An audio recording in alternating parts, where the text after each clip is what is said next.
Espero que este vídeo te encontre bem. Este é o segundo vídeo de uma série que trará histórias de mulheres que levantaram, sacudiram a poeira e deram a volta por cima. Hoje vamos conhecer a Tâmara Garques, uma mulher admirável que eu conheci em um grupo de empreendedores, recomeçando a sua história, a sua vida a partir do zero. Vamos conhecê-la?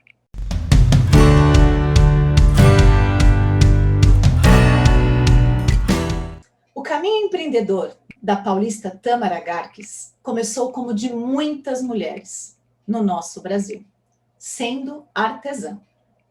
Mãe do Guilherme, mãe da Lívia, após fugir de uma situação de violência doméstica, teve no empreendedorismo seu único caminho de cura e sobrevivência. Hoje, batalha para continuar a crescer junto com a sua família. Tâmara, muito obrigada por ter aceito o meu convite. É uma honra e um prazer inenarrável tê-la aqui conosco. Obrigada a você. Para mim também é uma honra enorme poder dividir um pouquinho sobre a minha vida e inspirar outras mulheres e ajudar elas também. Nossa, com certeza, sua história vai nos ajudar muito. E para começar, né, que para mim é um exemplo de superação sua história, conta pra gente um pouquinho como é a sua história. Tá. A minha história, ela tem 3 momentos na minha vida que me ajudaram a chegar aonde eu cheguei como empreendedora. O primeiro momento começa na minha primeira infância, que foi muito difícil por uma situação com a minha mãe, que ela me espancava muito quando eu era pequena, muito. E eu lembro de 2 momentos da minha infância. Um é que ela me batia demais, assim, de eu lembrar de tufos de cabelo na mão dela, de lembrar que eu sangrava algumas vezes. E o outro momento é que, quando eu não apanhava, era a semana que antecediam algumas comemorações. Então, Natal, Páscoa, meus aniversários, eu não apanhava nessa semana. E durante essa semana toda, eram, assim, momentos muito felizes, porque minha mãe fazia todos os doces, bolo, comidas, e a gente ajudava a preparar isso, tanto a parte de alimentação, quanto a parte de decoração. Então, as minhas festas, eu decorava junto com ela. A gente produzia as decorações, os enfeites. Na Páscoa, a gente pintava ovinho de galinha para o coelhinho encher. No Natal, a gente fazia alguns enfeites da árvore de Natal. Então, durante esse período que a gente produzia as festas, eram assim, períodos muito felizes e que eu não apanhava. Uhum. E, fora isso, tinha essa parte muito difícil. Então, depois que eu cresci, ficou no meu subconsciente de que eu não merecia nada de melhor, de que tudo que acontecia de ruim era por minha causa. E também, em contrapartida, essa parte que me fazia bem, que era a parte de decoração, me ajudou lá para frente, depois de muitos anos, a me tornar decoradora. Uhum. O segundo momento, que também ajudou muito nesse crescimento, que me tornei empreendedora, foi depois já de adulta, quando eu tive meu primeiro filho. Eu fui mãe solteira aos 21 anos, era muito menina. E eu não tive família, não tive ninguém para me ajudar com o Guilherme. Era uma situação muito difícil. O pai sumiu e eu fiquei sozinha. Minha mãe não morava mais no Brasil, ela se separou do meu pai, foi embora para o exterior e eu fiquei sozinha com o Guilherme pequeno. Então, eu trabalhava e morava no interior de São Paulo, e trabalhava num supermercado que eu entrava às 6 da manhã e saía por volta das 10, 11 horas da noite. Meu Deus. Cidade pequena tem disso, né? De, assim, existe um dono da cidade que é dono da metade dos comércios, e aí não existe muito lei para eles, né? Então, eu entrava muito cedo e passava o dia todo lá. O que eu fazia? Acordava de madrugada, levava o Guilherme por volta das 5, 5 e meia da manhã na casa da professora dele e ia para o trabalho. A professora levava ele para a escola a hora que abria, ele ficava período integral na escola, Quando a escola fechava, a professora pegava ele e levava ela para casa dele. Levava ele para casa dela, aliás. Nossa. E eu pegava o Guilherme lá por volta da meia-noite. Ou seja, deixava o Guilherme dormindo e pegava o Guilherme dormindo. E eu pegava o Guilherme perto da meia-noite, não tinha mais ônibus para casa. Então eu ia com o Guilherme durante quase 2 horas andando com ele no colo dormindo. Meu Então Deus do céu. foi um período muito difícil. A professora me chamou e falou: Tâmara, tem uma situação muito grave acontecendo. O seu filho está entrando em depressão profunda. Eu conversei com alguns psicólogos da escola e seu filho está entrando em depressão profunda. Já vai fazer 4 dias que ele se recusa a comer. Qualquer coisa que a gente coloque na boca dele, obrigando ele a comer, ele vomita. Ele não conversa com ninguém, ele não brinca mais, ele não está mais falando. Aí ela falou para mim, olha, quando ele chega da escola, ele não deixa eu dar banho, nem comida, nem brincar com ele. Ele pega o travesseiro dele, deita na porta do lado de dentro, e ali ele fica e fala que não vai fazer nada até esperar a mãe dele chegar. Quando ela falou isso para mim, me matou, né? E eu falei, não, eu preciso fazer alguma coisa. Ela falou, você tem 2 escolhas, ou você sustenta o seu filho, ou você perde o seu filho, porque ele está em depressão profunda, você precisa salvar seu filho. E eu saí acabada de lá, né? E eu não tinha o que fazer. Então eu fiquei uma noite inteira pensando o que eu poderia fazer. E eu sabia que o único caminho era eu trabalhar para mim mesma. E eu comecei a pensar, mas o que eu posso fazer? E eu me lembrei que eu fazia muita coisa na cozinha com a minha mãe desde pequena, né? Por causa das comemorações, das festas. E eu falei, não, alguma coisa tem que servir isso. Fui numa loja dessa cidade, era próximo da Páscoa, e aí eu conversei com o dono da loja e falei, olha, eu não tenho um centavo. Eu trabalho assim, assim, e meu filho está passando por isso, e eu preciso sair desse emprego para cuidar do meu filho. Você me vende o produto para fazer ovos de Páscoa? Para eu pegar a encomenda? E ele acreditou em mim e falou assim, pode pegar o que você quiser, depois você paga. Ai, Eu que passei numa bom. banca, passei numa banca de jornal, comprei umas 5 revistas que ensinavam a fazer ovo de Páscoa, eu não tinha a mínima ideia. Fui para casa, tentei fazer, queimei 20 quilos de chocolate. Queimei, assim, de jogar no lixo. Voltei no dia seguinte com uma cara de cachorro, né? Abandonado. Falei, olha, eu queimei todo o chocolate. Ele falou, olha, você já pegou tudo isso? Pega mais um pouco e tenta ver se você consegue. Voltei para casa. Depois de 3 dias tentando, eu consegui fazer os ovos de Páscoa. E aí eu pensei, mas não pode ser ovo de Páscoa comum, porque senão eu não vou conseguir pegar muito encomenda. Comprei pasta americana, aprendi a fazer orelhinha de coelhinho, casinha de coelhinho, florzinha, e coloquei nos ovos. Fiz os ovos confeitados com essas coisas.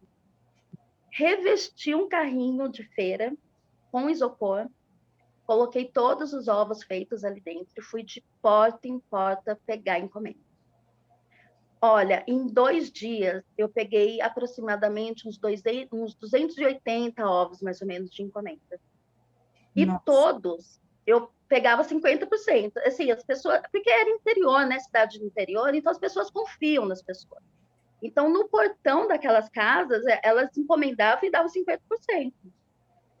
E eu cheguei na loja, paguei tudo que eu peguei, que eu tinha comprado fiado, e comprei todo o material para produzir. Passei na escola, peguei o Guilherme e falei, olha, hoje é o último dia que ele vai ficar aqui o dia todo. A partir de amanhã ele vai ficar meio período. Fui no mercado, pedi conta e fui fazer meus ovos de Páscoa. Então esse foi o segundo momento. E ali eu comecei a ser empreendedora para salvar o meu filho, que na verdade ele que me salvou, né? É verdade. Depois de muitos anos a gente se mudou e a vida andou. O terceiro momento foi depois de muitos anos que eu me casei. E me casei com aquele pensamento ainda de que eu não merecia nada de melhor, que, assim, depois de uns 2 meses de casamento, ele começou a ser quem realmente ele era. E ele era, assim, ele era um monstro, ele começou com agressões verbais que não durou 1 ano. E aí ele já partiu para agressão. Ele me machucava demais, mas ele não fazia isso perto das crianças. Ele fazia isso só à noite. E eu aceitava aquilo porque eu achava que eu era culpada e que eu merecia aquilo. Porque se eu apanhava quando era pequena, então algum motivo tinha. E só que aí eu comecei a ver algumas revistas de decoração, que era uma coisa que eu já gostava, decoração de festas. E eu olhava para aquilo e eu pensava, um dia eu vou ser decoradora. Um dia eu vou sair nessa revista. E assim, todos os dias, não tinha um dia que ele não me batesse. E eu não sei dizer o porquê, simplesmente batia. E sempre na parte da noite. Então, depois que me machucava muito, eu comecei a pensar assim, mas é como eu era pequena. Então, eu fechava os olhos e pensava assim, vai passar. A hora que amanhecer, ele não vai mais me bater. Então, tudo bem.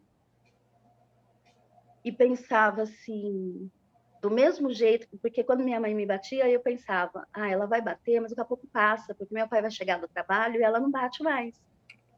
Ou eu pensava, tá chegando perto daquelas festas que eu vou ficar uma semana sem apanhar. E quando era com ele, eu comecei a pensar desse jeito também para não sentir tanta dor. Então eu fechava os olhos e pensava, quando amanhecer o dia, ele não me bate. E quando eu for decoradora, eu vou largar isso tudo e nunca mais ele me bate. E durante foram 5 anos assim. Durante esses 5 anos, eu fui desenvolvendo a minha empresa, porque eu sabia que um dia eu ia ter. Eu tinha certeza que um dia eu ia ter. E eu comecei a entrar em contato com as editoras de revista. Eu fuçava tanto na internet que eu conseguia falar com as chefes de redação. Impressionante. E eu falava para elas, olha, eu estou desenvolvendo um conceito de festa infantil sustentável, que a festa não vai acabar. Por quê? O meu pensamento era, por que a festa tem que acabar? Porque quando a festa acabava, eu apanhava. Então, eu não queria nunca que ela acabasse. E eu pensava do mesmo jeito, festa não pode acabar, festa ela tem que ter uma continuidade, tem que ter uma coisa boa, festa você coloca coisas que você gosta, que você vai lembrar para o resto da vida. Então eu pensava, não, ela tem que ter uma continuidade, ela tem que ser usada depois da festa. E eu falava isso para as editoras, elas ficavam loucas, nossa, mas cadê essa festa? Eu falava, calma, que eu estou desenvolvendo. Porque eu não tinha ainda como fazer isso. E aquele relacionamento, ele era tão tóxico, que eu não conseguia enxergar que eu que pagava todas as contas, eu que sustentava ele, meus filhos e minha casa. E eu não enxergava isso. Depois de um dia eu parei e pensei, mas meu Deus, por que eu apanho desse cara e por que eu estou aqui? A casa é minha, eu que pago tudo, eu que compro a comida, ele nem trabalhar, trabalha. E Nossa. eu sempre falava para ela, um dia eu vou procurar vocês, porque eu vou sair nessa revista. E foram 5 anos, ele me machucava demais, depois ele partiu para estupros. E aí, depois de 5 anos, o Guilherme já estava maior e ele já percebia algumas coisas. Então, isso estava prejudicando muito meu filho. Um dia ele tentou bater no Guilherme e eu não deixei. E aquilo foi a gota d'água. Então, eu fui embora com a roupa do corpo, esperei ele sair, nem lembro para onde que ele foi. Eu peguei a Lívia, que era bebê de colo ainda, tinha 2 aninhos, peguei o Guilherme e a gente andou por quase 5, 6 horas no meio do mato para atravessar de uma cidade para outra, para fugir dele, de medo dele parar um ônibus, alguma coisa e ver a gente. E nunca mais eu voltei para aquela casa, nunca mais. E aí eu liguei para minha editora e falei, lembra de mim, que eu tinha te falado nas minhas festas? Ela falou, lembro, faz uns 2 anos. E aí, você abriu? Falei, não, eu quero lançar minha empresa na sua revista. E ela falou, me explica melhor. Eu expliquei tudo para ela. Nessa etapa eu já estava no litoral, um amigo me ajudou. Ele falou, vem para o litoral, a mãe de um amigo meu vai te ajudar. Quando eu cheguei no litoral, essa senhora olhou para mim, para os meus filhos estavam muito doentes, porque a gente estava passando por um processo de separação, a gente foi despejado, a gente passou por situações terríveis e não tinha ninguém para ajudar. A gente chegou aqui nem uns bichos no litoral. E aí essa senhora falou: olha, eu tenho essa casa de temporada, ela é sua, você não vai pagar nada, nenhuma conta, nem comida. Você vai ficar aí até você se reerguer. E o filho dela olhou para mim e falou: o que que você precisa? Eu falei: eu preciso lançar a minha empresa, eu tenho tudo aqui em planilha. E ele falou para mim: tá, eu tenho uma indenização para receber, veja o que você precisa e eu vou comprar tudo para você. Nossa. Liguei para essa editora e falei para ela: eu estou pronta para lançar minha empresa. Ela falou: ótimo, eu vou te dar 6 páginas da minha revista, frente e verso. E foi assim, Arrepiei. que foi um sucesso. Eu comecei pela revista e fiquei um ano inteiro saindo em várias revistas sem fazer uma única festa. Eu fazia produção e ia para a revista. Eu fazia produção para as revistas. Fiquei um ano inteiro assim. E as pessoas começaram a me procurar. Ué, mas quem que é essa que está saindo em revista se a gente nunca viu fazer festa? Então eu comecei de um jeito ao contrário, né? E ali eu comecei a ser decoradora. Então foi assim, eu me tornei empreendedora para salvar o meu filho, me tornei decoradora para me salvar e me salvar de um relacionamento abusivo. E depois de alguns anos eu me tornei uma empresária de eventos corporativos sustentáveis para tentar salvar um pouquinho o mundo, né? O meio ambiente aí. Foi Nossa. assim. Bem, então, você nos contou como se tornou empreendedora, como se tornou decoradora e Uhum. a virada, né, para eventos sustentáveis, Sim. né? E agora, né? Bem, eu sou sua cliente, tanto na pessoa física como na pessoa jurídica, super recomendo, porque realmente o seu trabalho é muito diferenciado, isso eu não tenho Obrigada. dúvida, né?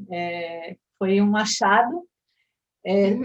São eventos lindos, né? E aí vem a pandemia. E aí, como é que você está se reinventando na pandemia?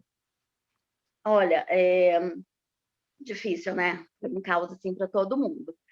E aqui em casa continuamos ser eu e meus 2 filhos. Então, foi um baque, né? Durante o ano passado, eu fiquei um pouco em stand-by, assim, porque eu tive que lidar com as questões das crianças, não, né? Porque o Guilherme já tem 23, ele quer morrer, que eu chamo ele de criança. Mas, assim, o Guilherme trabalha comigo já faz 3 anos. Né? Então, ele trabalha na empresa comigo, eu costumo dizer que a gente tem uma desrotina, porque vida de decorador, de produtor de eventos é uma loucura, né? A gente não tem muita rotina, é uma loucura a nossa vida e a gente ama isso. Então, parou por completo. Então, eu tive que lidar com essa questão, tanto do Guilherme, que começou a ficar muito, muito ansioso, com a Lívia na escola, e aí teve clientes que estavam desesperados, como que eu faço? A gente fechou, a gente vai cancelar, vai adiar. Então foi assim, um verdadeiro caos. No segundo semestre, que eu consegui dar uma equilibrada aqui em casa, a gente começou a pensar, como muitas pessoas fizeram, a festa na caixa. Mas eu já tinha lançado um kit festa há 5 anos atrás, porque muita gente queria minhas festas infantis e morava em outros estados. Então, eu já tinha essa experiência de montar kits completos, festas completas e mandar dentro da caixa. Então, a gente relançou essa festa infantil e na parte corporativa, que tem sido o nosso foco há 3 anos já, a gente começou a fazer algumas ações.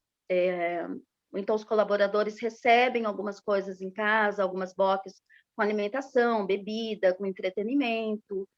Tem os eventos online também, a gente fechou parceria com bons estúdios, né, com toda a infraestrutura, e começamos a fazer assim algumas coisas devagar, mas começamos. Eu não quis entrar muito de cabeça, porque o online e híbrido, ele é muito mais difícil que o presencial.